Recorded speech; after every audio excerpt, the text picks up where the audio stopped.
நாங்கெல்லாம் இந்த கட்சிக்கு சொன்னா எங்களுக்கெல்லாம் எந்த பின்புலமும் இல்லை. ஒரு கிளைச்சலாளர் இருந்து ஒன்றிய பொறுப்புலேருந்து மாவட்ட பொறுப்புலேருந்து மாநில பொறுப்புலேருந்து வந்தோம். எம்எல்ஏ எம்பி அப்புறம் அமைச்சர் அப்புறம் தான் முதலமைச்சராக வந்தோம். அதாவது கட்சிக்கு பொதுச்செயலாளர் வந்து எடுத்த உடனே வந்துடல. 52 ஆண்டு காலம் உழைத்த பிறகுதான் இந்த நிலைக்கு வந்திருக்கிறோம். அதனால ஒவ்வொரு பகுதியிலும் என்னென்ன பிரச்சனைகள் நன்றாக தெரியும், கட்சியிலும் சரி மக்களிடத்திலும் சரி. ஆனால் அவள் இதுவரைக்கும் எந்த அரசு பதவியும் வரல. எங்க வந்திருக்காரு? மக்களை பற்றியே தெரியாத ஒரு தலைவர். அவருக்கு ஒரே முதலீடு வாய் நாக்கு தான், வேற ஒண்ணுமே கிடையாது. சொல்லுங்க, நான் விளையாட்டா சொல்லல.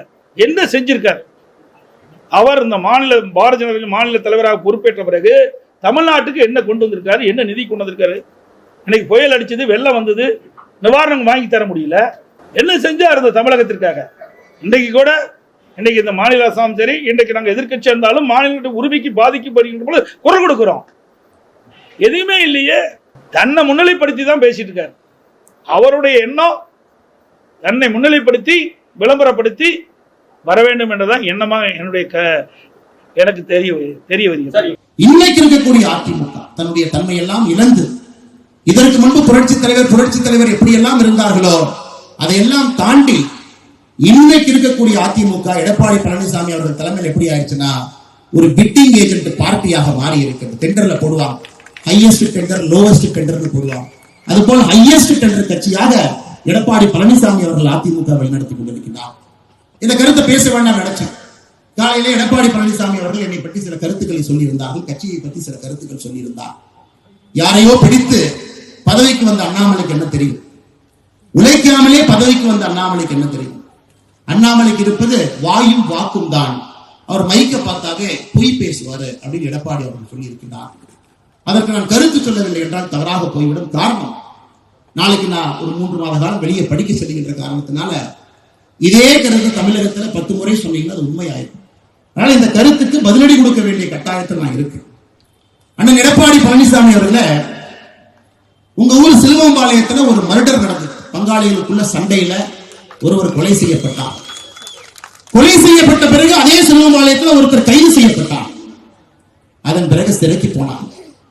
அதன் பிறகு கைது செய்யப்படாத ஒருத்தர் மேற்கு தொடர்ச்சி மலையில் ஒளிந்திருந்தார். இன்னைக்கு திமுக இருக்கக்கூடிய மூத்த அமைச்சர், அன்னைக்கு அதிமுக அமைச்சர், அவர் கையை காலை பிடித்து அந்த வழக்கை முடித்துவிட்டு வெளியே வந்து சிலுவம்பாளையம் பஞ்சாயத்து தேர்தலில் நின்று தோர்த்த மனிதர் நீங்கள். ஆனால் தயவு செய்து எனக்கு நேர்மையை பற்றி, நாணயத்தை பற்றி எனக்கு நீங்கள் பாடம் கொடுக்க வேண்டாம். அதே கொங்கு பகுதியில் அதே பக்கத்து மாவட்டத்தில் வந்து அருமை பெருமை எல்லாம் எனக்கு தெரியும். கூவத்தூர்ல நடந்தது கட்சியினுடைய பொதுச் செயலாளரை தேர்ந்தெடுக்கக்கூடிய நிகழ்வா?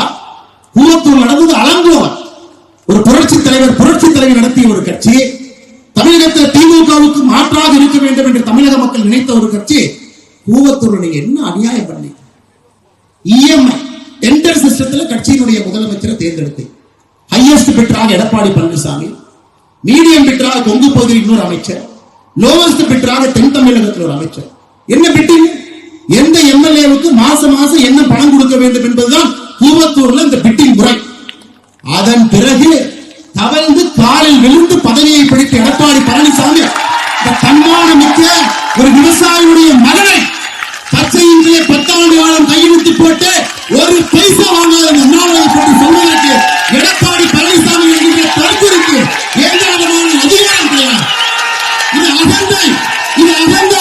2026 புரட்சி தலைவர் நடத்திய இந்த கட்சி இது போன்ற புரட்சி தலைவர் என்று வழிநடத்திக் கொண்டிருக்கின்றீர்கள். தூக்கி எறியப்படுவீர்கள். 4வது இடம் கூட கிடையாது. 2026 சட்டமன்ற தேர்தலில் அனைத்து இந்திய அண்ணா திராவிட முன்னேற்ற கழகத்திற்கு 4வது இடம் கூட கிடையாது. இன்னைக்கு ஒரு உண்மையை சொல்றேன். எதற்காக எனக்கும் அதிமுகவுடைய தலைவர்களுக்கும் சண்டை?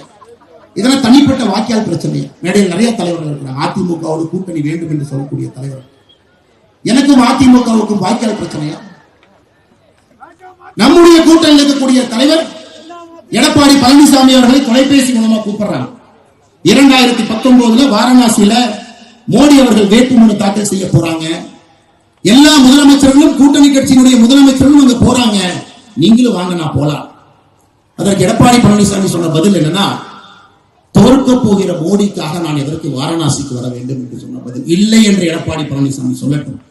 என்னுடைய தலைவனை பற்றி எப்படி எடப்பாடி பழனிசாமி என்று பேசினாரோ மானமுள்ள அண்ணாமலை அன்றிலிருந்து கூட்டணி கட்சி தலைவராக எடப்பாடி பழனிசாமி எப்பொழுதும் நான் ஏற்றுக்கொண்டது கிடையாது, எப்பொழுதும் ஏற்றுக்கொண்டது கிடையாது. தவறுவதை பற்றி, ஒருத்தருடைய கால பிடிச்சு கட்சி ஆட்சிக்கு வர்றதை பற்றி, மக்களால் தேர்ந்தெடுக்கப்படாம மாசம் எம்எல்ஏக்கு பணம் கொடுத்து முதல்வர் நாட்காலில் அமர்ந்திருக்கக்கூடிய எடப்பாடி பழனிசாமி தயவு செஞ்சு இந்த விவசாயியுடைய மகன் அண்ணாமலைக்கு நீங்கள் பாடம் எடுக்க வேண்டாம். எப்படி வர வேண்டும், எப்படி அரசியல் எடுக்க வேண்டும், எப்படி செய்ய வேண்டும் என்கிற பாடம் எடுக்க. நான் உண்மைதான் பாரதிய ஜனதா கட்சியின் கிளை தலைவராக நான் சேரவில்லை, உண்மைதான் நான் ஒன்றிய தலைவராக நான் பணியாற்றவில்லை, உண்மைதான் நான் மாவட்ட தலைவராக பணியாற்றவில்லை.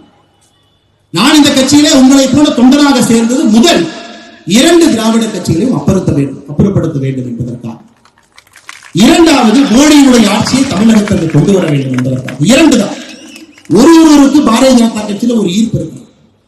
அத்வானி ஐயா, வாஜ்பேயி ஐயா, ஷாம் பிரசாத் முகர்ஜி ஐயா, எல்லோருக்கும் ஒரு ஈர்ப்பு இருக்கு.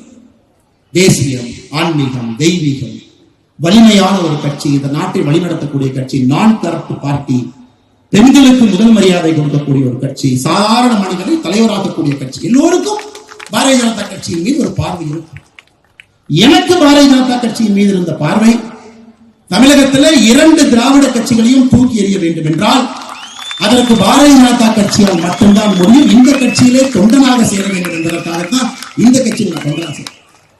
எடப்பாடி பழனிசாமி அவர்கள் உங்கள்கிட்ட 2 மணி இருக்காங்களே, தங்கமணி வேலுமணி, போன் பண்ணி வெளியில கேட்க சொன்ன. கட்சியில் சேர்ந்த பொழுது நிபந்தனை இல்லையும் இந்த கட்சியில சேர்ந்த தொண்டனாக எந்த ஒரு பொறுப்பு வேண்டும் கேட்கவில்லை, பதவி வேண்டும் கேட்கவில்லை, ஒன்றை விட்டுவிட்டு வந்திருக்கின்றேன் என்று சொல்லி காட்டவில்லை. 2 திராவிட கட்சிகளையும் தூக்கி எறிய வேண்டும் என்றால் பாரதிய ஜனதா கட்சியில தொண்டராக இருக்க வேண்டும் என்று